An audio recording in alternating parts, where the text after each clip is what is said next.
ಎಲ್ರಿಗೂ ಪ್ರೀತಿಯ ನಮಸ್ಕಾರಗಳು. ಟೈಪ್ 1 ಡಯಾಬಿಟಿಸ್ನ ಸಮಸ್ಯೆ ಸಾಮಾನ್ಯವಾಗಿ 15 ವರ್ಷದ ಒಳಗಿನ ಮಕ್ಕಳಲ್ಲಿ ಕಂಡುಬರ್ತದೆ. ಅವರಿಗೆ ಸಂಜೀವನ ಥೆರಪಿಯಲ್ಲಿ ನಾನು 16 ಪಾಯಿಂಟ್ಸನ್ನು ಹೇಳ್ಕೊಡ್ತೀನಿ. ಅವು ಅಂತ ಹೇಳಿದರೆ ನೋಡಿ, ಮೊದಲನೇ ಪಾಯಿಂಟ್ ಇಲ್ಲಿ ಹುಬ್ಬಿನ ಮಧ್ಯದಲ್ಲಿ ಇಲ್ಲಿಂದ ಇದೊಂದು ಪಾಯಿಂಟ್, ಒಂದನೇ ಪಾಯಿಂಟ್ ಇಲ್ಲಿಗೆ ಪ್ರೆಸ್ ಮಾಡಬೇಕು. ಪ್ರೆಸ್ ಮಾಡಿ ಒಂದು ಸಲ ಪ್ರೆಸ್ ಮಾಡಿದರೆ 30 ಕೌಂಟ್ ತನಕ ಅಲ್ಲೇ ಬೆರಳನ್ನು ಇಟ್ಟಿರಬೇಕು. ಪ್ರೆಸ್ ಮಾಡಿಕೊಂಡು ನಂಬರ್ 1 ಪಾಯಿಂಟ್ ಇನ್ನು ಮತ್ತೆ ನಂಬರ್ 2 ಪಾಯಿಂಟ್, ನಂಬರ್ 1 ನಂಬರ್ 2 ಆಯ್ತಲ್ಲ. ಅದಾದಮೇಲೆ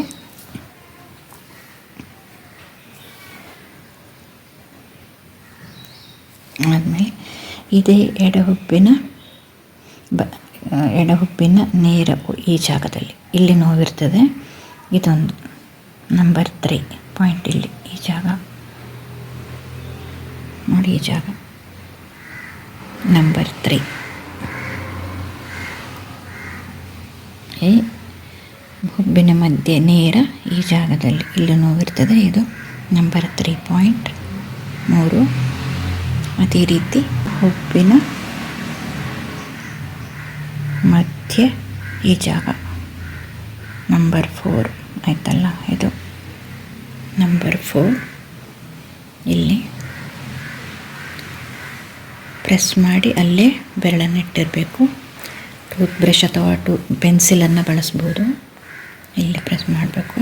30 ಕೌಂಟ್ ತನಕ ಅಲ್ಲೇ ಬೆರಳನ್ನು ಇಟ್ಟಿರಬೇಕು. ಆದಮೇಲೆ ಮತ್ತು ನಡು ಬೈತಲೆ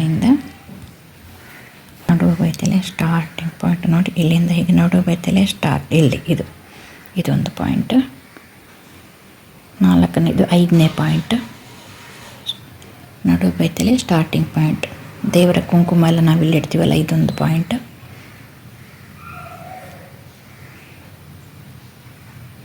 1 2 3 4 ಇದು 5ನೇದು.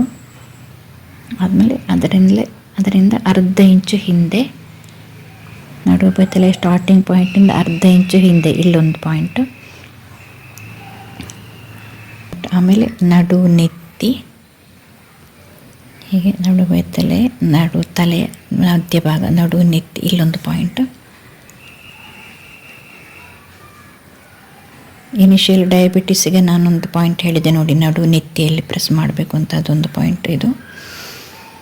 ಇದು ನಡು ನೆತ್ತಿಯಿಂದ ಹಿಂದೆ ಹೋಗಿ ಇಲ್ಲಿ ನಾನು ಸೊಂಟ ನೋವಿಗೆ ಕಾಲು ನೋವಿಗೆಲ್ಲ ಪಾಯಿಂಟ್ ಹೇಳಿದ್ದೆ. ಹಿಂಭಾಗ ನಡು ನೆತ್ತಿಂದಲೂ ಇನ್ನೂ ಹಿಂದೆ ಹೋಗಿ ಅಲ್ಲಿಂದ ಹಿಂಭಾಗ ಈ ಜಾಗ ಇಲ್ಲಿಗೆ ಇದೊಂದು ಪಾಯಿಂಟ್ ಆಯಿತಾ. ಇಲ್ಲೊಂದಾಯಿತಾ. ಇದಿಷ್ಟಾದಮೇಲೆ ಅದೇ ಎಲ್ಲ ಪಾಯಿಂಟ್ಗಳಿಗೂ 30 ಕೌಂಟ್ ತನಕ ಬೆರಳನ್ನು ಈ ಥರ ಪ್ರೆಸ್ ಮಾಡಿಟ್ಟಿರಬೇಕು. ಅದಾದಮೇಲೆ ಮತ್ತೆ ಇದರ ನೇರನೇ ಈ ಪಾಯಿಂಟಿನ ನೇರನೇ ಕೊಂಬಿದೆ ನೋಡಿ, ಇಲ್ಲಿ ಎಡದ ಕೊಂಬು. ನಾನು ಹಿಂದೆ ಬೇರೆ ಪಾಯಿಂಟಿಗೆ ಹೇಳಿದ್ದೆ, ಬೇರೆ ಟ್ರೀಟ್ಮೆಂಟಲ್ಲಿ ಹೇಳಿದ್ದೆ ಕೊಂಬಿನ ಭಾಗ ಅಂತ, ಅಲ್ಲಿ ಕೊಡಬೇಕು. ನನ್ನ ಬೇರೆ ವಿಡಿಯೋಗಳನ್ನು ನೋಡಿದರೆ ನಿಮಗೆ ಅರಿವಾಗುತ್ತೆ. ಇಲ್ಲಿ ಒಂದು ಪಾಯಿಂಟು ಎಡ ಕೊಂಬಿನ ಭಾಗಕ್ಕೆ ಅದೊಂದು ಪಾಯಿಂಟ್, ಇಲ್ಲಿ ಎಡ ಕೊಂಬಿನ ಭಾಗ ಇಲ್ಲೊಂದು ಪಾಯಿಂಟ್. ಅದಾದಮೇಲೆ ಇಲ್ಲಿ ಹೀಗೆ ಬಂದು ಇಲ್ಲಿ ಮಧ್ಯ ಇದು ಎಸಿಡಿಟಿ ಪಾಯಿಂಟ್ಸ್, ಇಲ್ಲೊಂದು ಪಾಯಿಂಟ್, ಇದೊಂದು ಪಾಯಿಂಟ್. ಅದಾದಮೇಲೆ ಮತ್ತೆ ಇಲ್ಲಿ ಒಂದು ಪಾಯಿಂಟ್, ಇದೊಂದು ಪಾಯಿಂಟ್. ಅದೇ ರೀತಿ ಈ ಕಣ್ಣಿನ ಎಂಡ್ ಪಾಯಿಂಟ್ ಇಲ್ಲೊಂದು ಪಾಯಿಂಟ್ ಕೂಡ ಕೊಡಬೇಕು. ಇಲ್ಲಿಗೆ ನೀವು ಬೆರಳಲ್ಲಿ ಈ ಥರ ಪ್ರೆಸ್ ಮಾಡ್ಬೋದು. ಹೀಗೆ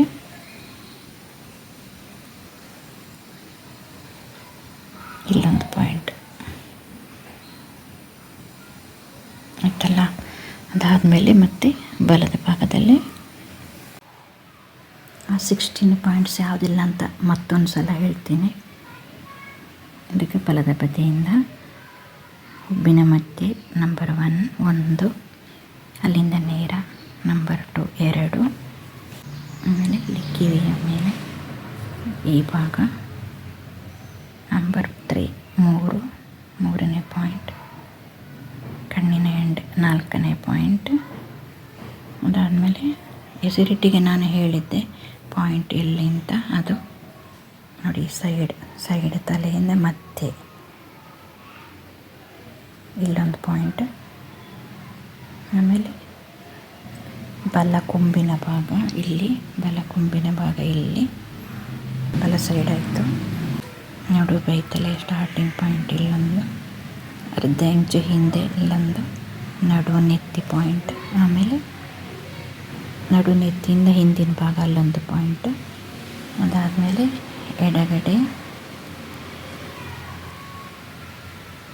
ಎಡ ಕಣ್ಣಿನಲ್ಲೊಂದು ಪಾಯಿಂಟ್, ಹುಬ್ಬಿನ ಮಧ್ಯೆ ಇಲ್ಲೊಂದು, ನೇರವಾಗಿ ಇಲ್ಲೊಂದು ಪಾಯಿಂಟ್. ಅದೇ ರೀತಿ ಎಸಿಡಿಟಿಗೆ ಮಧ್ಯದಲ್ಲಿ ಇಲ್ಲಿ ಕೊಡ್ತೀವಲ್ಲ, ಅದೇ ಥರ ಎಡದ ಭಾಗದ ಎಸಿಡಿಟಿ ಪಾಯಿಂಟ್ ಇಲ್ಲೊಂದು, ಎಡ ಕೊಂಬಿನ ಭಾಗ ಅಲ್ಲೊಂದು.